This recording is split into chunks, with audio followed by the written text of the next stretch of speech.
Here is a standard method. It's Fresnel lenses. You place a Fresnel lens out there, and it focuses light down into typically something, if you look in the cartoons in the lower right-hand side, into something like an integrating rod. It's a light pipe. It just collects the light, channels it down to the bottom where you have the solar cell.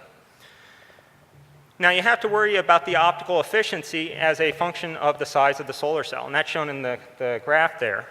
We have various acceptance angles. For 0 degrees, it's shown in red, so that you have to be perfectly tracking on the sun. And you can achieve maybe a concentration with these devices of about 800x.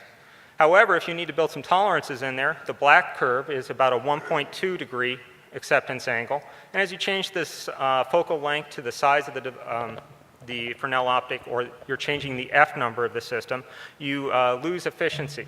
However, you gain tolerances at the same time. So this is just showing you the sensitivity of these systems to tolerances.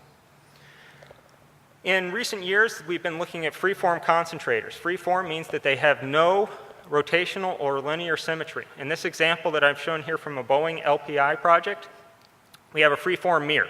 It then reflects the light into a freeform lens, which is coupled to a solar cell.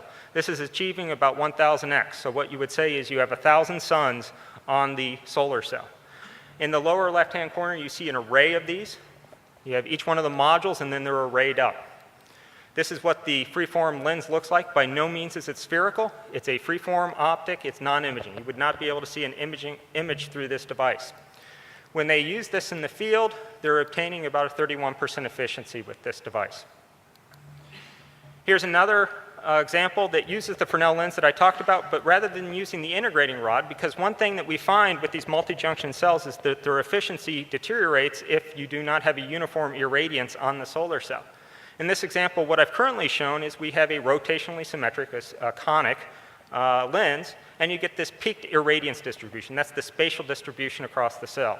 So it's peaked in the middle and tails off on the edges. Doesn't work as well as it could.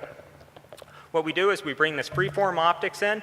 We make this faceted reflector that's coupled to the solar cell.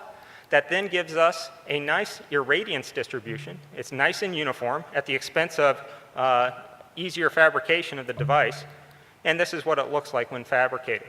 Okay, so it has 4 facets providing this uniformity. Other technology that's out there, we also have to worry about the cost. It has to be economical. Now, you might be wondering what this is. This is a balloon. Okay, it's positive pressure inside of air to give it its shape. The back surface is metallized. The front surface is clear, so it provides protection. The light goes through, hits off the primary, and it's reflected up to the secondary, which is seen as on the strut inside. It gets about 300 to 700 times concentration. It's, this one's 2.7 meters across, and they're getting about 1,000 watts electricity out of this. And this is from a company called Cooler Solar, which is located up in Livermore. How do you go about characterizing, modeling this? Well, you have to understand what it looks like. We don't have the ability to change its shape. Its shape is based on the air pressure inside. So they developed a testing method with a wire test and then just using imaging equipment. And then you have the light bouncing off the primary going to the secondary, shown in the lower right-hand side. If you want to learn more about the secondary, show up at the solar conference that I talked about in Tucson. It's a very complex device. And then the picture up to the upper right shows what one of these balloons looks like with 2 people standing next to it. Now let me get into, we're the fabrication, design, and instrumentation. Let me get into the fabrication. And tolerancing is a big area in this. We have to really worry about the tolerancing budget. Okay, we have the sun's angular extension. We have the optical component manufacturing. You're not going to be able to make anything perfectly. You have the module assembling. You have to build the optics to the solar cell. Then you have an array. You have many of these modules cascaded together. And then finally, you have the tracking accuracy. So you have all these tolerances. And we're going to use the acceptance angle. That's the angle that's going to be passed through the optical system. So we build a system plus minus 1 degree, very loose tolerances. We then have the sun. We lose about a 1/4 degree with that. We add in the optics. We lose about a 1/10 of a degree with that. We add the module. That's another 1/4 degree. And then we have the arraying. We lose 3/10 of a degree. So our final array acceptance angle is plus minus 0.08 degrees. That has to be the accuracy of our tracking. So it's very demanding, actually, for these systems. We start with plus or minus 1 degree, and by the end we're down to no more than 10% of that. Then we fabricate these. Cheap is the operative word here. You need to be very cheap to be competitive with the electricity developed or made through coal. And there are various methods that they've looked at. We're typically talking about plastics here, so you could use injection molding, you could use compression molding, hot embossing, and casting. Hot embossing looks like it might be the future. It's something that came out of the lithography industry. You heat up a material just around its melt point, and then you stamp something into it. And I use that word stamp loosely, but you can place micron scale structures in there.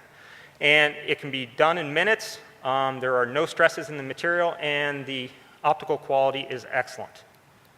Now let's talk about testing. And there are two types of testing out there. There's testing of the optics, the actual reflectors, and then there is testing of the actual solar panels. And here's some data on the solar panels I have. You get like a silicon panel. What does it look like? How well does that surface finish on it affect the generation of electricity? Well, this is a picture on the micron scale of a silicon panel. And you can see there's lots of pits and peaks across it.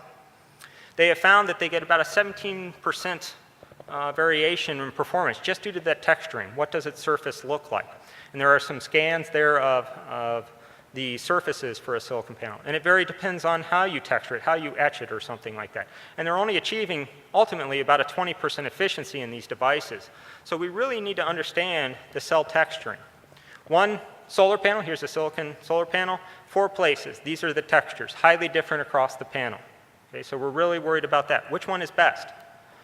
Well, there's an ISO standard that's come out, and they have 20, or it's being developed, it's being voted on right now. There's 20 parameters that come out of it, and they've noticed that these 4 parameters actually go over very well to what the optical efficiency is going to be.